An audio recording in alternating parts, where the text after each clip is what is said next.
Hello and welcome to Community Forum. My name is Heather Hansen O'Neill, and when we do a show, it's focused on inspiration, connection, and contribution.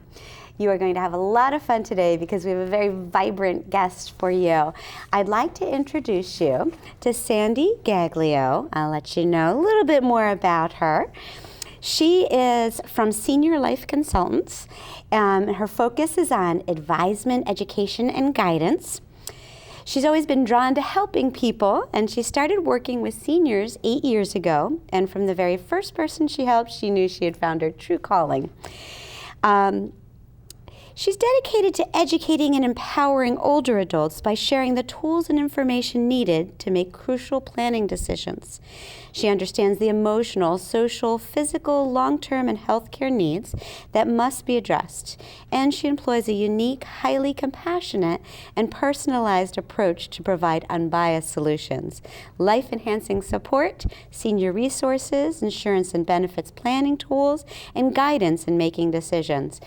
I'm very excited to have Sandy on the show today. Welcome, Sandy. Thank you. Nice to be here. Yeah, it's lovely to have you. Can you give us a little bit more information on what all of that meant? I mean, you're great, you're helpful, you're wonderful, you guide people.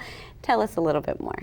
Well, I found that based in my beginning from involving myself with seniors and friends, it really began that way. Mm-hmm. Friends that were 20, 25 years older than myself, self-employed, mm-hmm. talking about Medicare, mm-hmm. talking about their long-term care planning, and I knew there was a need. Mm-hmm. And as a natural helper, mm-hmm. and I say my natural-born thwarted therapist, yeah. and the desire to help people, I knew there was something to it. Yeah. When I first became involved, I just was drawn to the planning part of it. Like, it made sense from left side, right side part of the brain, mm-hmm. helping people, but also the real systematic steps to do so.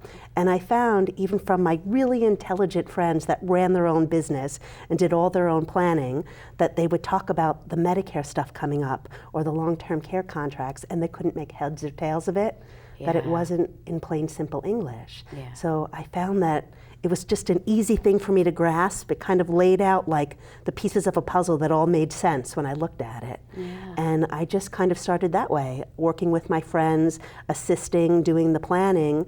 And it was very surprising to me to see how confused so many really, really smart people were, mm-hmm. and how easy it was for me to negotiate it and navigate it.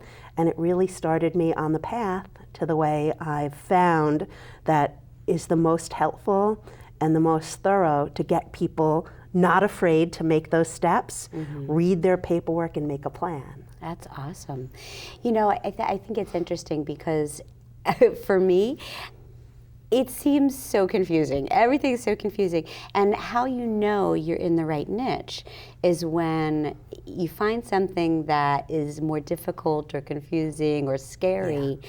to other people, but it comes naturally to you. Best way to describe it. Yes. I consider what I do, I call it a duck to water, to use an expression that most people would understand. Yeah. When I sit with somebody, I'm laser focused on them. Mm-hmm. I listen to what their concerns are. Mm-hmm. It's usually fear. Mm-hmm. That's where a lot of the decisions or lack of making a decision comes from, yeah. the fear of making the wrong decision.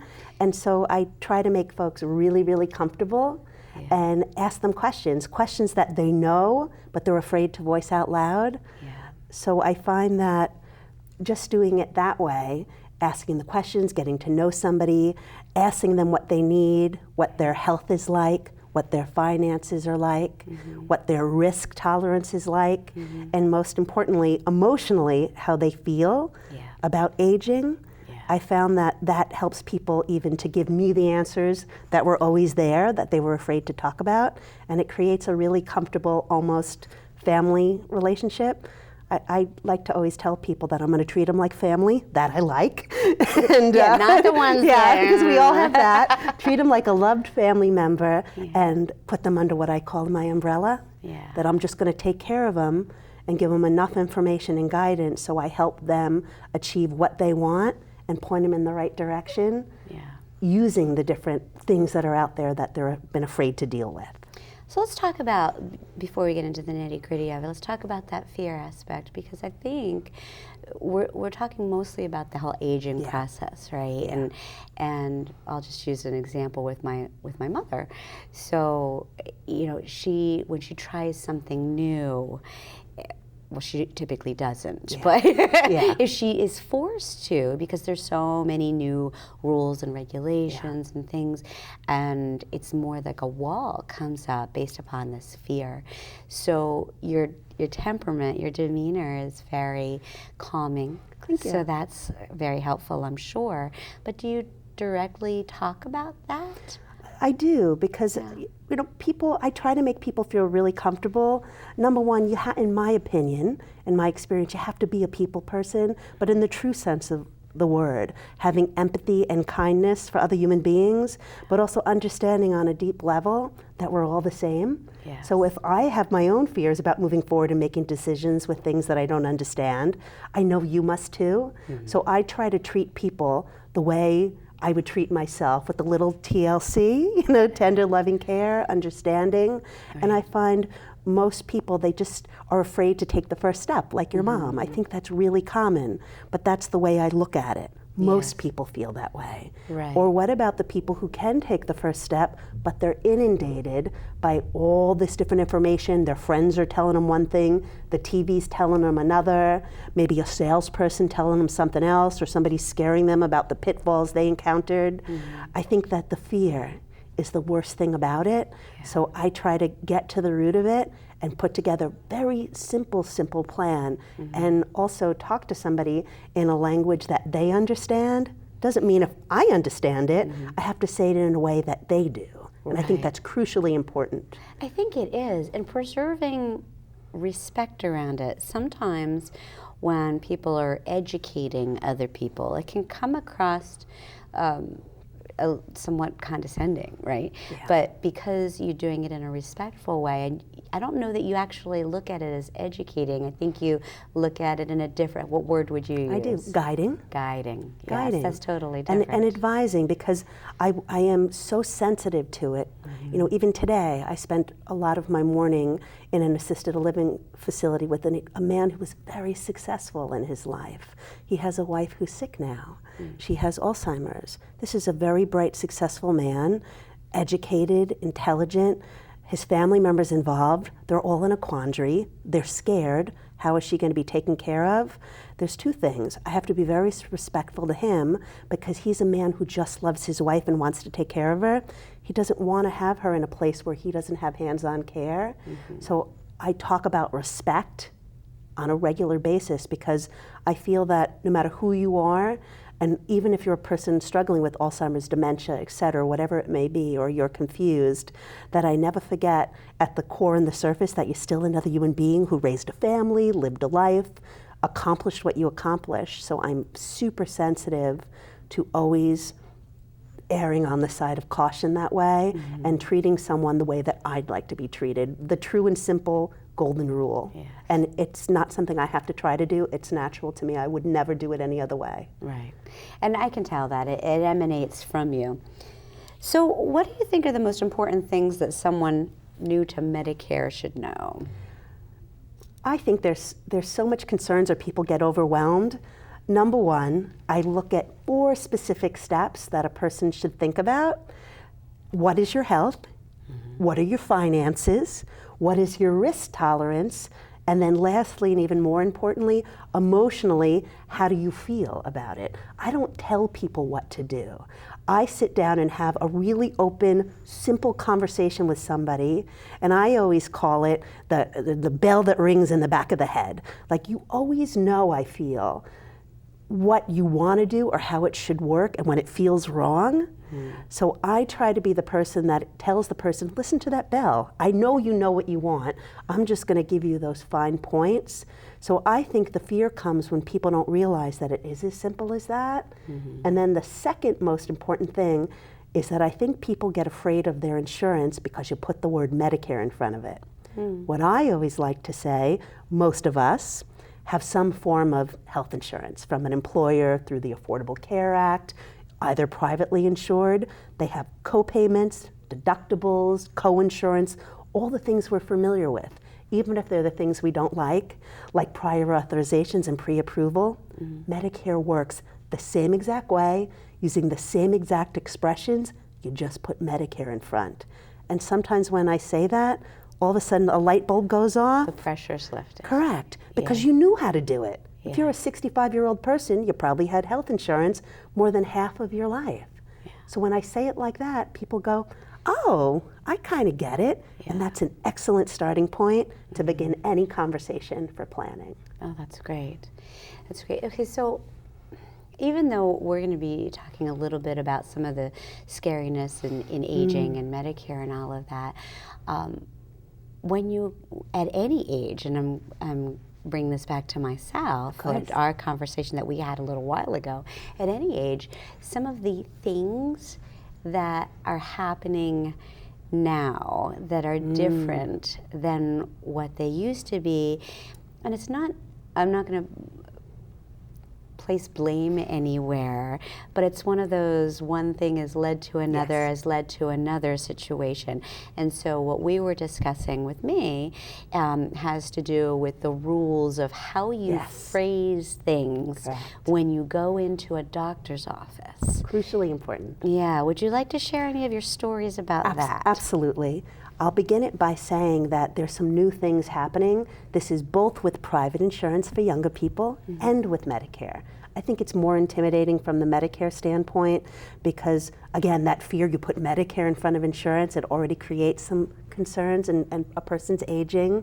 They might not like it. Sometimes they talk more openly about having, a little less concentration, things like that. So I always think cutting themselves a little short on that. Yeah. Maybe, underestimating their own abilities and talents. But what I always like to talk about from that perspective is, again, to trust your gut. These new things that are happening where you're going into doctor's offices and you're suddenly having to sign things on a blank iPad. Who would do that? You should read everything you sign. That's the first thing. The second thing is, how do you talk to the doctor or the front desk staff? How do you ask them if they accept your insurance? How to talk to the doctor? How to take responsibility? Because the changes really are not in the coverages, it's the ways that you could get billed if you don't protect yourself. Right. So that comes into taking responsibility, not signing the things you haven't read, asking the doctors before you take a service or procedure, is this covered by my plan? Do you accept my plan? These are things that are becoming the new Medicare. Your responsibility, to put in quotes, and I'm going to put it in quotes because it's really true. And if you haven't had the time or the strength or had some of the fear that you were afraid to read your Medicare new book because it's so big and intimidating, or you didn't read your plan syllabus, same reason, because no one told you how, you are open to the traps now of some of those new things you're being asked to sign. And there's one of those, the credibility. So, my doctor told me Yeah. that I have to sign this, so I have to sign Yes. this. But what you're saying is that that's not necessarily Correct. the case. There is Correct. the perception Yes. that because the doctor or an authority figure is telling you to do it, that you have to. But that's not the case. Correct. So, what would somebody say if they didn't want to just blindly sign something?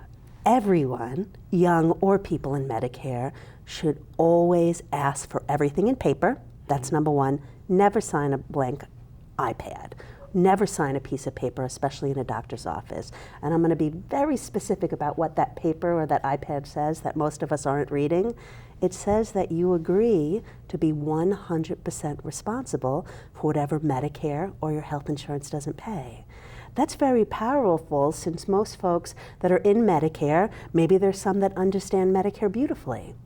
It can happen to them, or it can happen to people that are afraid to learn Medicare and were told by someone who sold them a plan that everything's covered by Medicare, whatever the case may be. When you sign that and you get a service that wasn't covered, you then agree to be 100% responsible. Now, what the doctor and the service providers at the front desk don't tell you is you legally don't have to sign that. It's not your responsibility. And what I say to that is for the folks that are 75, 80, 85, did you ever sign it before? Why now? Medicare didn't change how you were billed. It didn't change what's covered. So knowing that can give people a very different perspective. It's a way to take responsibility. And what I always like to say, for those that are shy or intimidated and are afraid to outright refuse, take a peek at that iPad or that piece of paper. Cross out where it says, I agree to pay everything that Medicare or my health plan doesn't cover. Cross it out and say, I only agree to pay what Medicare covers. You don't have to have a confrontation. You don't have to challenge your doctor. You're both now on the same page. You both want to get your services covered. You want to be taken care of. Your doctor wants to be paid, but you also only want to pay what you thought your plan was going to pay. And that's a really good first step to ensure that happens. So don't be afraid to take that power back. Right, I love that. I'm a firm believer in taking responsibility for your own life.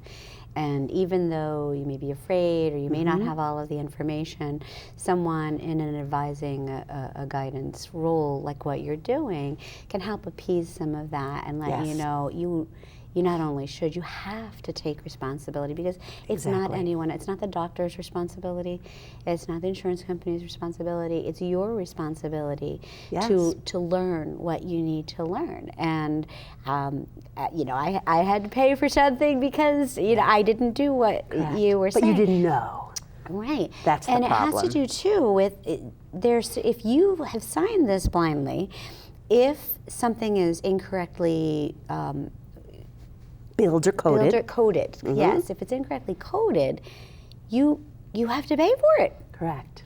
And you will find these days that the doctor or the person at the front desk, that's the person you're going to be dealing with, would say, well, you signed this thing. That wasn't covered by Medicare.